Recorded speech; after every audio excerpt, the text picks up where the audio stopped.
Up there gonna paint. Okay, test and monitoring equipment. Everybody knows what a voltmeter is, right? We have analog and digital. The picture there is an old Simpson analog meter, which was kind of the gold standard. You can still find those. At the last ham show in Melbourne, a guy had a bunch of them for sale, and they were like $200 a piece. Um,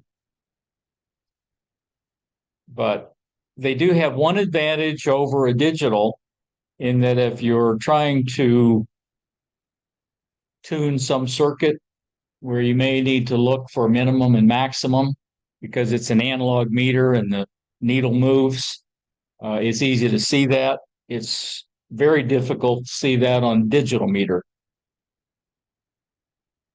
Uh, they have low input impedance and relatively low accuracy when compared to a digital meter. On the other hand, digitals, um, you can get them for next to nothing at Harbor Freight, sometimes free, but you can pick up a decent one for $10 or less. Uh, one like the Simpson that's shown here is probably cost as much as that analog Simpson, but it has a lot of additional functions and it's more accurate. They have very high input impedance. So when you're measuring some circuit, it's putting very little load on the circuit. So you're not going to affect the operation of the circuit very much. Like we used to also safer when you have extreme voltage failures. Really? Why is that? Depending upon how they short out on the inside. Uh, there's one guy who was done a lot of analysis of different, meters, put in to the fail point. And some of them you probably wouldn't want to be holding the meter. Yeah. And we used to have to use vacuum tube voltmeters, Oh, yeah. I still have one. VTVM. Now, those were high input impedance. Yeah. Okay. What is an advantage of a digital voltmeter as compared to an analog voltmeter? Higher precision. Right. Why do voltmeters have high input impedance? Resolution. No. Decrease the slow down so they Read all the answers first. When is an analog multimeter preferred to a digital multimeter?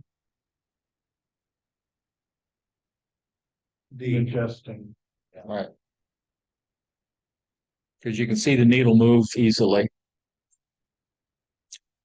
Oscilloscopes. They're used to display and measure complex waveforms over time. Well, other things, but that's one of the main features and why you would use that as opposed to a voltmeter. In the simplest form, they'll have one channel. It have a vertical and a horizontal input. In the vertical one, it's going to display the amplitude variations of the signal.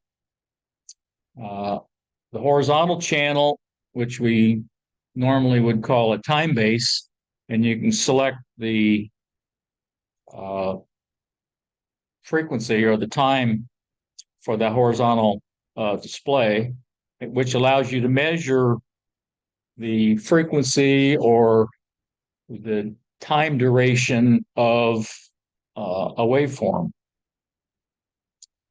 And they would also have usually a separate triggering input, or they can set it up to trigger the waveform or the display from the vertical channel, either AC or DC coupled, so you can see it's rising pulse or a decreasing one to actually trigger it. You set a trigger level. It's kind of hard to explain without actually showing one.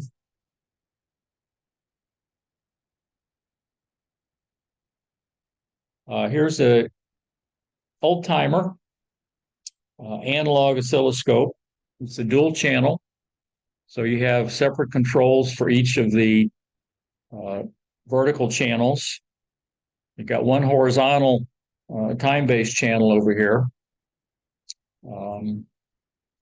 You have some trigger controls that let you select whether you're going to trigger off the waveform of channel 1 or channel 2, on whether or not it's increasing or decreasing value, things like that. There's some filtering that you can put in. I thought that was pretty impressive 60 years ago.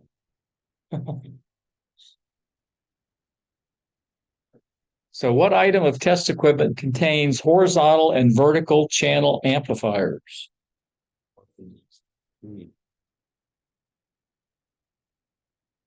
Oh, also, if you connect your signal up to both, and the newer ones don't easily let you do it, but an older one, you could connect your signal up to the horizontal and the vertical and see a Lysygy pattern that would show you the phase difference between the two. The little loops and spiral. Right. Which of the following is an advantage of an oscilloscope versus a digital voltmeter?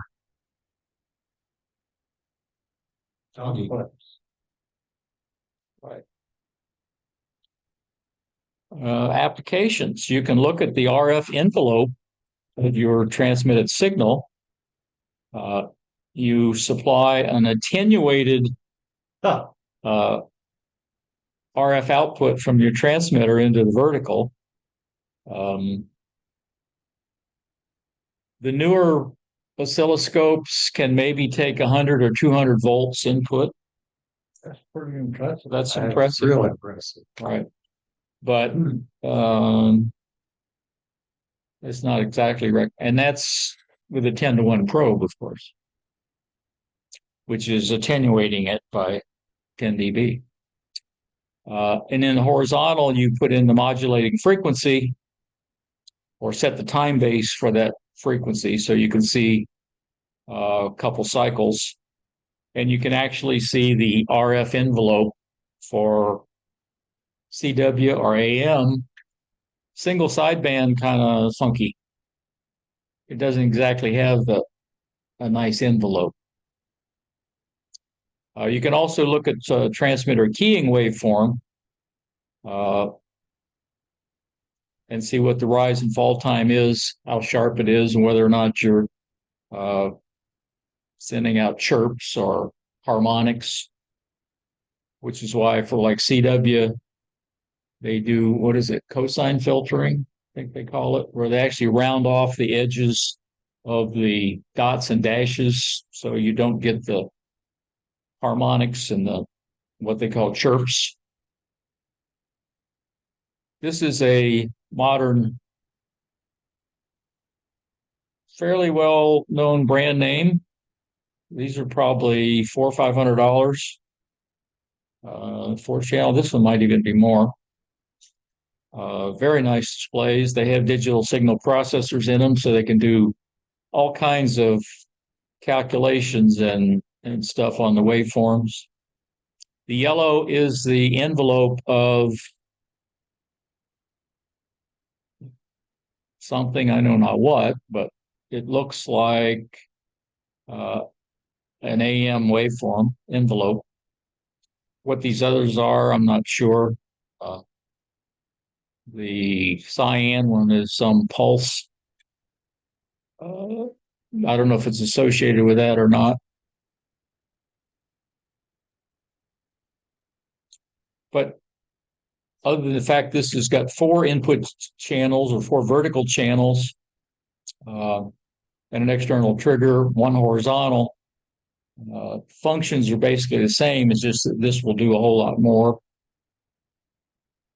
And it probably doesn't cost any more than the old analog oscilloscopes, Tektronix or something. Which of the following is the best instrument to use when checking the keying waveform of a CW transmitter? Save the those stuff. Hey,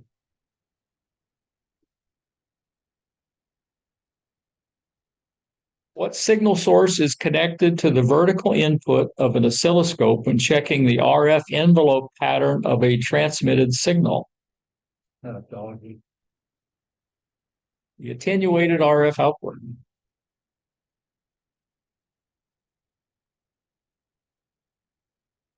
Antenna analyzers. They can measure impedance and SWR and some other things depending on the analyzer. If it's one like a rig expert, basically it measures SWR. I'm not sure if you could measure impedance with the rig expert.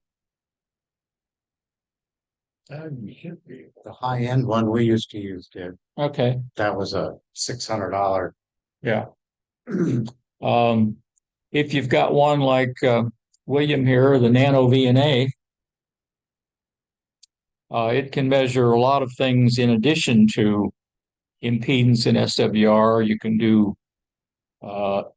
insertion loss of filters and other circuits and inductance, capacitance, things like that. Normally, you would use it to do an SWR measurement on your antenna and feed line. So you connect it up to your feed line at the transmitter end and do a frequency sweep, either just the band you're looking for that particular antenna, or maybe from the lowest to the highest and see if you've got any harmonics. The one downside is it's very sensitive. I think the input max is like 10 dBm. So signals from other transmitters and stuff can affect it, can actually pick it up. You can measure the impedance of coaxial cables. You hook it up to one end and have it terminated in the other and see whether or not it's actually looks like it's a 50 ohm or 75 ohm if that's what you're looking for. Ones like the Nano can also do a time domain reflection, so it can tell you whether or not there's a discontinuity, like a short or an open kink somewhere in the cable. It sees the reflection coming back and measures the time, and it can tell you approximately how many feet down the coax that discontinuity is. Or if you just wanted to see how long your coax is without getting out a tape measure, you can do it that way. And it's on the tower that. And you can do cable loss measurements, like feeding it like on the Nano VNA. It's got two ports, so you actually put the signal on one and you receive it on the other and compare the loss. And,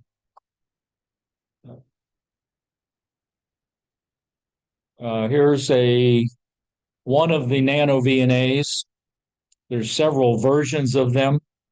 I think they're all under $100, so it's a very inexpensive piece of equipment that if you're going to do any SCR checking or anything like that, it's worth buying one, borrowing one. So which of the following must be connected to an antenna analyzer when it's being used for SWR measurements?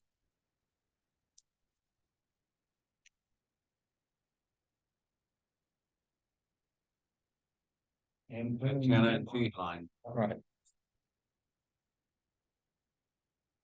Which of the following can be measured with an antenna analyzer? Impedance. See, All right. Would be nice to measure the gain, but I'm not sure how you do it. What effect can strong signals from nearby transmitters have on an antenna analyzer? Receive power interference with the Because it would look like reflected power.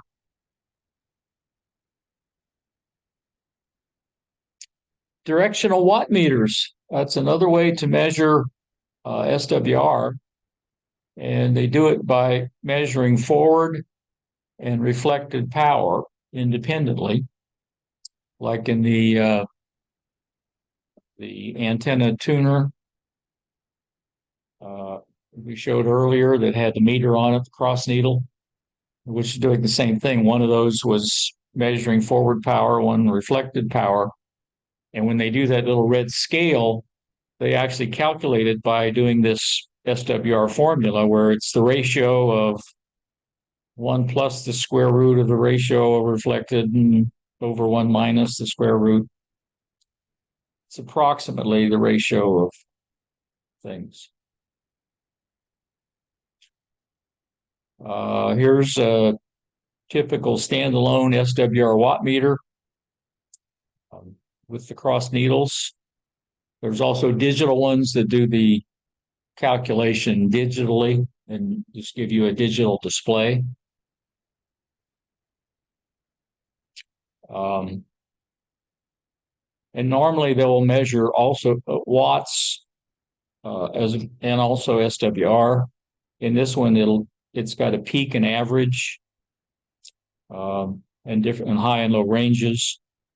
So you can use it on a variety of transmitters. Which of the following can be determined with a directional watt meter?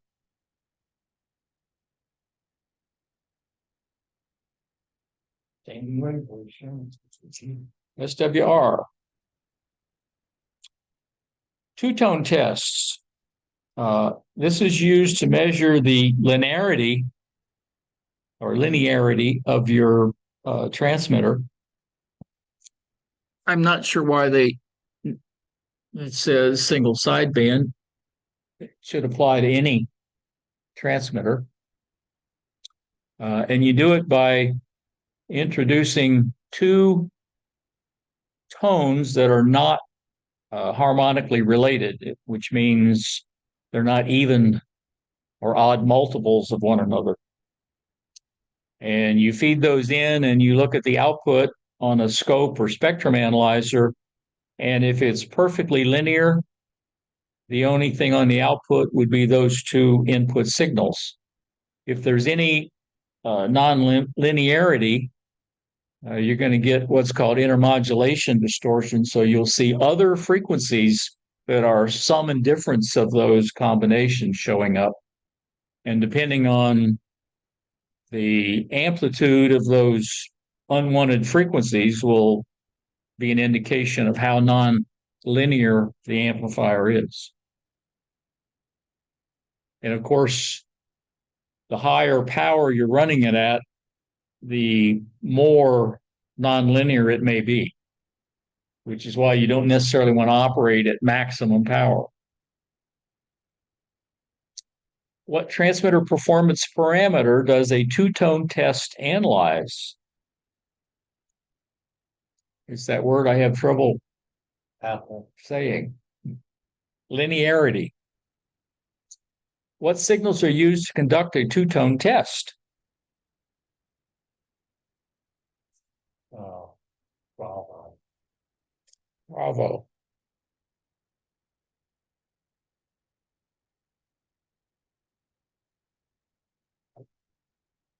Okay.